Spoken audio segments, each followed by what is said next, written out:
আগামী অর্থবছর থেকে ইচ্ছাকৃত কর ফাঁকি দিলে কঠোর পদক্ষেপের মুখে পড়তে হবে বলে হুঁশিয়ারি দিয়েছেন জাতীয় রাজস্ব board NBR chairman Abdur Rahman Khan. সকালে রাজধানীর আগারগাঁওয়ে রাজস্ব ভবনে ব্যবসায়ী নেতাদের সাথে প্রাক বাজেট আলোচনায় এমন কথা জানান তিনি।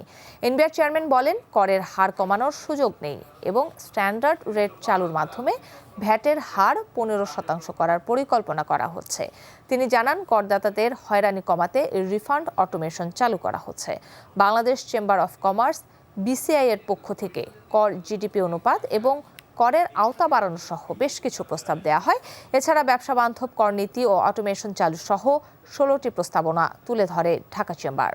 আমরা চাই না যে ট্যাক্স পেয়াররা রিফান্ড নেওয়ার জন্য আবার নানা রকমের ঝুঁকির মধ্যে পৌঁছাক এবং আমাদের ট্যাক্স অফিসের সাথে কোনো রকমের কোনো ইন্টারাকশন দরকার হোক।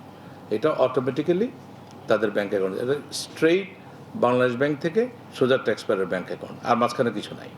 এবং ট্যাক্স পেয়ার একটা ক্লিকে ক্লেম করবে আর আমাদের অফিসাররা একটা ক্লিকে এটা অ্যালাউ করে দেবে এবং এই টাকাটা চলে যাবে। তো এটাও আমরা করে ফেলবো ইনশাআল্লাহ। এটা বোথ কর্পোরেট ট্যাক্সও হবে, ইনকাম ট্যাক্সও হবে। আমরা মনে করি আমরা এবার আপনাদের কাছ থেকে এই অনুমতিটা চাই যে আমরা স্ট্যান্ডার্ড ভ্যাট রেটে চলে যাই। ইভেন 10 যেটা বললেন, এটা 10 দরকার নেই, এটা 15 হয়ে যাক আর আপনি ক্রেডিট নেন।